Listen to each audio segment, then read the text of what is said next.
I'm Alicia, 28 years old, and not exactly living the dream of a happily married wife, but living the dream of a soon-to-be divorced woman. You see, my story takes a detour from the usual plot lines. The villain here is not the infamous mother-in-law. She's actually the sweet lady who turned out to be my guardian angel. The real antagonist, if you will, was Emmett, my husband. Emmett and I met at a music festival of all places. I was hanging out with some friends, soaking in the tunes, when Emmett approached me.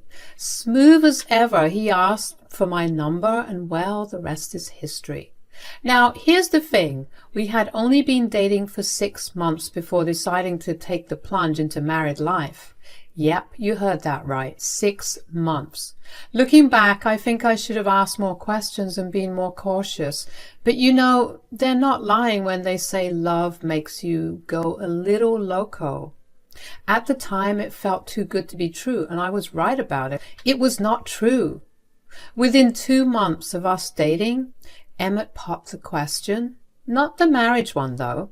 He asked me to move in with him. He suggested I should give up my apartment and live with him instead because he couldn't spend a minute without me. I remember thinking, whoa, slow down there, Speedy Gonzales. Even though he was love-bombing me, which is usually not a good sign, I found myself saying yes. Now, about Emmett's mom, Agnes, rest in peace. Lady was an absolute gem. When he took me to meet her, I instantly clicked with her. That was a relief. Meeting the mom is always a big deal, right? But her kind nature made everything really easy for me. Finally, a sweet girl like you in our home. Before you, there were many brief encounters. Emmett would bring girls home, and by the next morning, they would vanish. But talking to you warms my heart. Such a beautiful girl, and your heart seems genuine. I'm so glad Emmett has you. Oh, Mrs. Smith, you are too kind. Oh, please, call me Agnes, dear. Mom, do we really need to delve into my past? Alicia doesn't need to know all the details, you know. I'm just saying there was this one time Emmett brought a girl home, and the next morning I made my special pancakes for her. And when I asked Emmett where she was, Emmett was like, Mom, I wanted the whole bed to myself, so I got her a taxi and sent her home in the middle of the night. What a jokester my son is. I needed to give you lessons on how to treat women. Seriously, Mom, not now. I also tried to make sure how he should deal with not just women, but people in general. This world needs more selfless souls. I hope he listened and treated you nicely. Of course he does. He's the sweetest. At least he did one thing right. Since his father left, I have been very careful. I wanted to provide him with everything. I worked so hard and was so invested in making it all happen for Emmett that I did not have enough time for myself, but it was all worth it. Agnes, you have got me all teary-eyed. You are a strong woman. Mom, can we skip the family history lesson? I'm sure Alicia doesn't want to hear any of this. Come on, Emmett, let the woman speak. It is never too late to enjoy life, Agnes. We can do things together and make new memories. It is different with you, Alicia. I can feel it. You are not just another fling. I have a strong feeling this can turn into something more permanent. Yeah, Alicia, she's an amazing woman. I don't know about you, baby, but it was love at first sight for me. Agnes seemed like the sweetest person ever. She got me the lowdown on Emmett's history, which he had never mentioned in front of me before. It sounded a bit sketchy, but hey, who does not have some baggage? Emmett had his fair share of red flags with other women, but somehow I thought our love story would be different. Love can be pretty blinding, you know. Emmett had this way of making you feel like you were the one who could change him. Despite the warnings and his track record, I fell into the trap. Everything seemed so perfect that I just ignored the signs. Fast forward 6 months into our official relationship, Emmett proposed. It was nothing grand, but it seemed thoughtful. He took me on a picnic in a cozy, stranded location, and it was just the two of us. It was not even your regular proposal with the ring. Before you, Alicia, I've been with different women, and I know it may sound cliche, but this time it feels different. I can sense a real connection between us. Different, huh? What makes this time so special? It's hard to explain, but I feel like I have finally found someone who understands me, someone I can build a future with. I have changed, Alicia, and you have played a significant role in that. My mom loves you, and we are secure and stable. What are we waiting for? I would love to call you my wife. Emmett, are you asking me to? Yes, Alicia, I'm asking you to marry me. I do not have a ring right now, but there will be one soon if you say yes. What if we were moving too fast? Alicia, I understand your concerns, but sometimes when you know, you know. We have a good thing going, and I want to make it official. Trust me, this is real. Baby, just promise me I will not regret this later. I promise you, this is going to work out. So, just like that, I found myself on the fast track to marriage with Emmett. I had a lot to sort out, especially with my parents. They knew about Emmett, but the whole marriage thing, that needed some catching up. I introduced Emmett to my parents right after he got me the ring. We did the whole engagement ceremony, and they were nothing but supportive. I reassured them about Emmett's love and how genuine everything felt. The ceremony was low-key, more like a casual get-together with my parents, Emmett's mom, and a handful of close friends. We kept it small and intimate, just the way we liked it. After the engagement, Emmett and I decided we wanted to get married. We set a date 5 months later. That might sound like a lot of time, but there was so much to prepare. My parents and close friends lived in another city, so it was a bit challenging. I had a couple of friends around, but I could not burden them with everything. That is when I got a call from Agnes. Hey, honey, how are you doing? I'm good. How are you, Agnes? I'm really good. I just wanted to thank you and your parents for the present you got me at your engagement party. It was not really needed, but it was thoughtful of you. I told them about how nice you've always been to me. You deserved it. Oh, you are such a sweetheart. So what is your plan for the wedding preparations? How are you going to manage everything on your own? I've been thinking about that for the last few days. I don't have many people here to help, and Emmett's always busy with work, doing late-night shifts and everything. I don't want to burden him. Well, I'm here to help if you would like it. I do not have much going on, you know me, just an old woman with her dog, and it is my son's wedding after all. I will not impose, but I just want to help you in any way you need. You would do that for me? I hope it will not be much of a bother to you. Absolutely, I would. I've been waiting for this day. My son is getting married to an amazing girl like you. I would love to be a part of the process. Great, then. Why not come over? We can have tea, go through the details, and plan together. Sounds perfect. I'll even bring some of that shortbread you like. That is wonderful. Over the next few months, Agnes was my partner through all the wedding preparations. Emmett's involvement varied. Sometimes he was there, sometimes he was not, but Agnes was consistently by my side. She went above and beyond, accompanying me to do all the wedding shopping I needed. Agnes and my mom was there with me when I was picking out my wedding dress. After trying on 100 dresses, I finally chose one, and Agnes surprised me by stepping up to the counter. She insisted on paying for the dress, a gesture that took me by surprise. I protested, telling her it was too generous of a gift, but she would not hear any of it. Her support lifted a huge weight off my shoulders, and we became close during that time.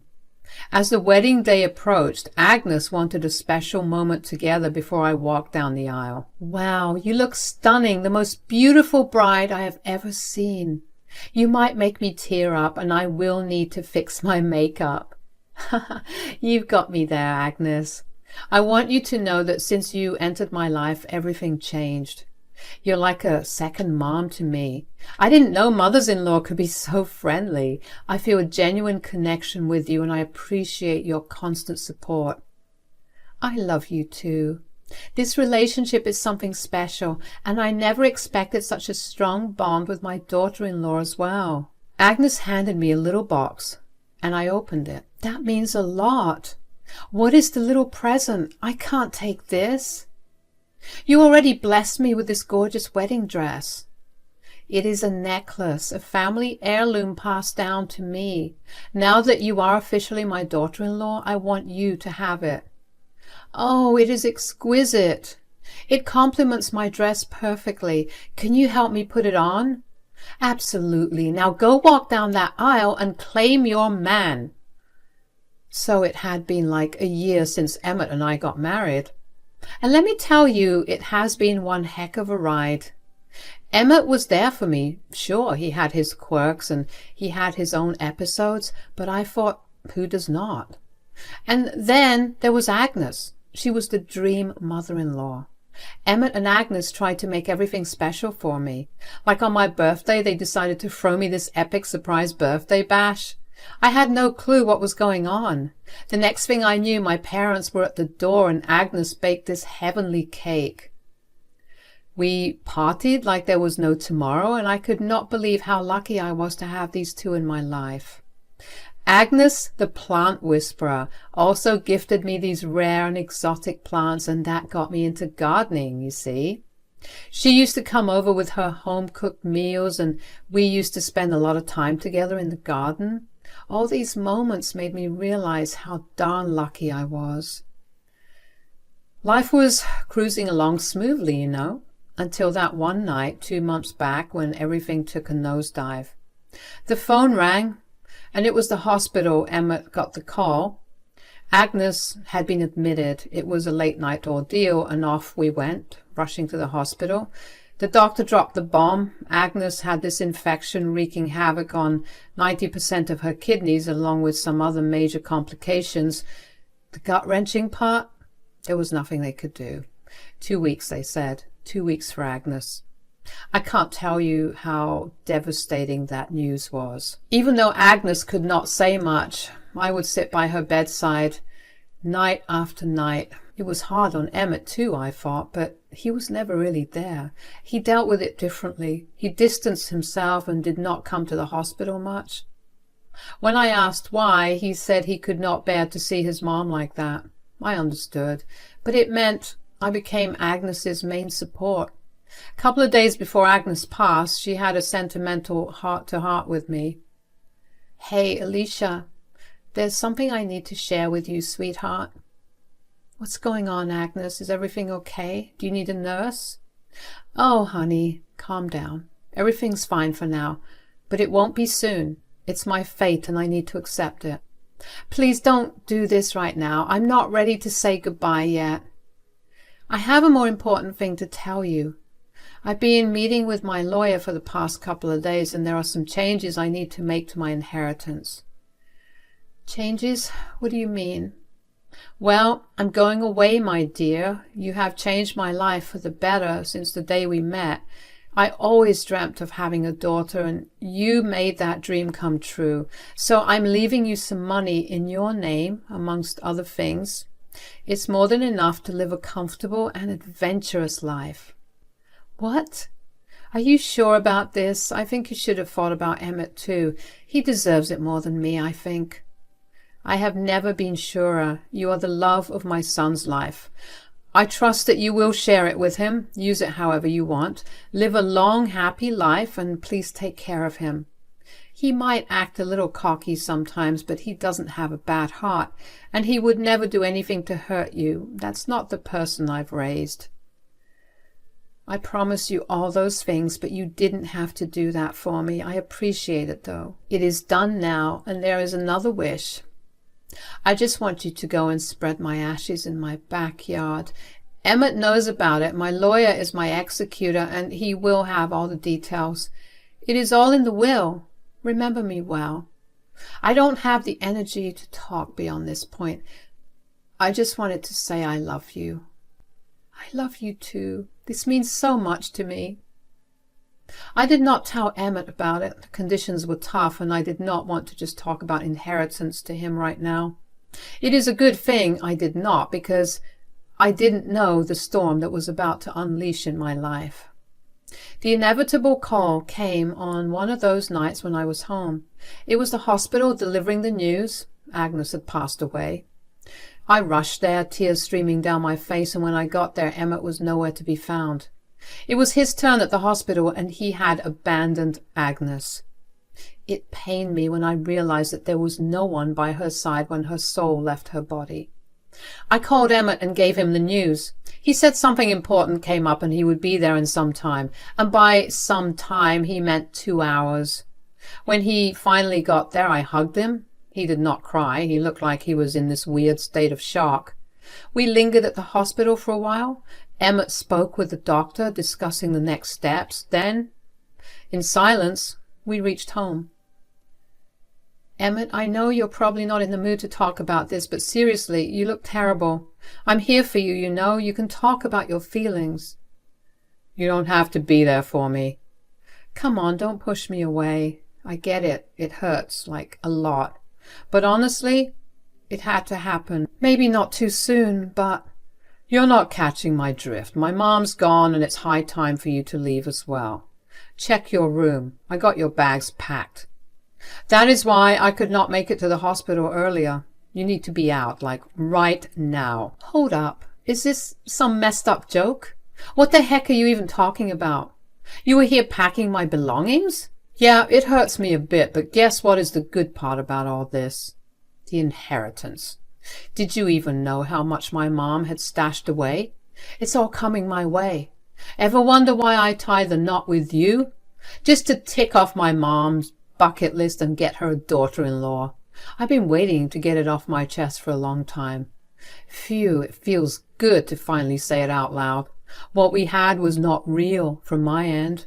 Maybe you should have played it safe. I'm sorry, Alicia.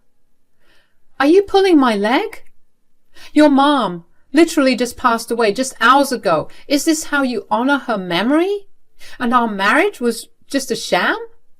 I have given my all to you. I loved you and did everything in my power for you. And now I find out it was all about the money? If Agnes had not passed away today, but let us say 5 years down the line, would you have kept this act going for that long? It's revolting to even consider. I should have been more cautious. The signs were right in front of me, but I chose to ignore them. No joke, babe. I was never ready for the whole settling down thing. All those stories my mom used to spin about me, yeah, they were true. But for her, I had to play the good son. I needed her on my side to get that inheritance, so I needed a partner pronto. I'm ecstatic that money's about to revamp my life. The things I can do with all that money, it's a never-ending list. You? Well, I'm thinking I don't need you anymore. Seriously? Agnes must be proud of you, right? But guess what? I've got some juicy gossip too. A couple of days ago, Agnes told me something. She left me all her fortune, not you. Hold up, what? Are you kidding me? She would never do that. I'm her son, the golden child. She's always been all about taking care of me. That old hag wouldn't dare to leave me without any money. Well, in a few days we will see who's got it all when her lawyer calls us up. You're sounding so serious. Is this for real? Did she leave you everything? Yes. She had her lawyer over at the hospital, but you would not know, right? Because I was by her side day and night while you were out there doing God knows what. Maybe celebrating her death? Turns out your plan did not work out. Well, sweetheart, I was just playing around. If the money rolls in, we'll be splitting it, you know? You're my wife. I'd just done the same if I inherited all the money. This was all just a big stupid joke. Now, you are trying to make me buy that load of crap? Do you think I'm a kid? Seriously, Emmett, grow up. Don't play these dumb games with me. I need some space to grieve and remember Agnes. I'm out of here. So, if you think that was the end of it, let me tell you it was not. I grabbed my bags and walked out immediately, booked a hotel room for myself to figure things out. I was not sure how to feel because I was dealing with a lot of emotions. Emmett would call me, sometimes angry, other times apologetic, trying to retract his words. But the events of that night, it's like something in me just died. It was not on my bingo card. How could her son be so selfish to celebrate his mother's death for money? People can be so greedy sometimes, and Emmett proved it right. It was not just about Agnes and the money. I had invested everything into this marriage. But the realization that it meant nothing more than a deal for him to gain money hurt me deeply. It was a lot to take in. My life changed overnight, and then I got a call from Emmett. I thought it would be one of his little outbursts, but it was kind of different this time. Hey, listen, if this is another one of your cycles, getting angry, threatening, then apologizing, let me tell you it's not working. Now that my mom has already proved her point by giving you her entire inheritance, why don't you arrange for her funeral? She wanted to be cremated. Yeah, she told me about it. So how about you handle the cremation and everything? I don't want to get involved. Feel free to spread the ashes yourself in her beloved little garden. I don't want to be a part of this. So, wow. Now you don't even want to be a part of your mom's funeral? That's a whole new level of stooping low, Emmett. I was pretty sure she must have left me the house or something, but that woman didn't even let me have that. She left you everything. I'm doomed. So after all that drama, I had to prepare for the whole funeral. Not many people showed up, just a handful. And Emmett, well, he was a no-show as expected. The whole thing felt surreal. After the funeral, I received Agnes's ashes. It was a heavy moment carrying the remains of someone who had become so significant in my life.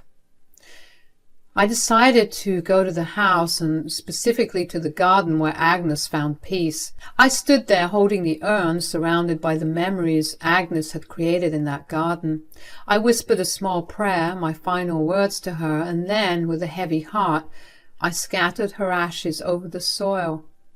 It was a bittersweet moment, a farewell to the woman who had become a mother to me. Before doing this, I even tried calling Emmett, wondering if he had changed his mind, questioning if there was still a flicker of care for Agnes in him.